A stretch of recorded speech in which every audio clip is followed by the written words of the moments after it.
பல வருஷங்களுக்கு முன்னாடி ரொம்பவே வயசான தாத்தா 25 வயசு பொண்ணு எவ்வளவோ தடுத்து பார்த்தோம் சொல்ல சொல்ல கேட்காம தாலி கட்டியிருக்காரு. அந்த பொண்ணுக்கு இப்ப என்னாச்சுன்றத பாக்குறதுக்கு முன்னாடி என்னோட சேனல்ல மறக்காம சப்ஸ்கிரைப் பண்ணி வச்சுக்கோங்க. 100 வருஷத்துக்கு முன்னாடி ஒரு கிராமத்துல உசுறு போற நிலைமையில இருக்கிற 85 வயசு பூசாரி தாத்தா ஒரு 25 வயசு பொண்ணுக்கு தாலி கட்டியிருக்காங்க.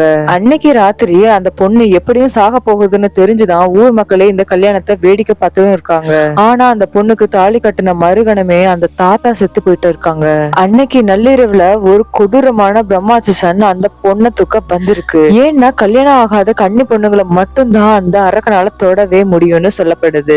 அந்த அரக்கன் அந்த பொண்ணை தொட நெருங்கும் போது திடீர்னு அவ கழுத்துல இருந்த தாலியில இருந்து ஒரு பெரிய நெருப்பு வெளியாகி அவளை சுத்தி ஒரு வட்டமா நின்னு காப்பாத்தி இருக்கு. அப்போதான் அந்த தாத்தா கட்டினது சாதாரண தாலி இல்ல, ஊர் காக்குற அம்மன் கழுத்துல இருந்து தாலின்னு புரிஞ்சுக்கிறா அந்த பொண்ணு. அந்த அம்மனோட சக்தி அந்த அரக்கனை அப்படியே எரிச்சு சாம்பலாக்குனதுக்கு அப்புறம் தன்னை பலி கொடுக்க நினைச்ச ஊர் மக்கள் முன்னாடி அந்த பொண்ணு அம்மனோட மறு உருவமா மாறி அந்த ஊரையே காக்குற தேவதையா நின்னு இருக்காங்கன்னு சொல்றாங்க. வீடியோல பாத்துட்டு இருக்க இந்த பொண்ணு கட்டியிருக்க சேலை உங்களுக்கு ரொம்பவே பிடிச்சிருக்குதுன்னா கமெண்ட்ஸ்லயும் டிஸ்கிரிப்ஷன்லயும் கொடுத்திருக்கேன், லிங்கை கிளிக் பண்ணி வாங்கிக்கோங்க.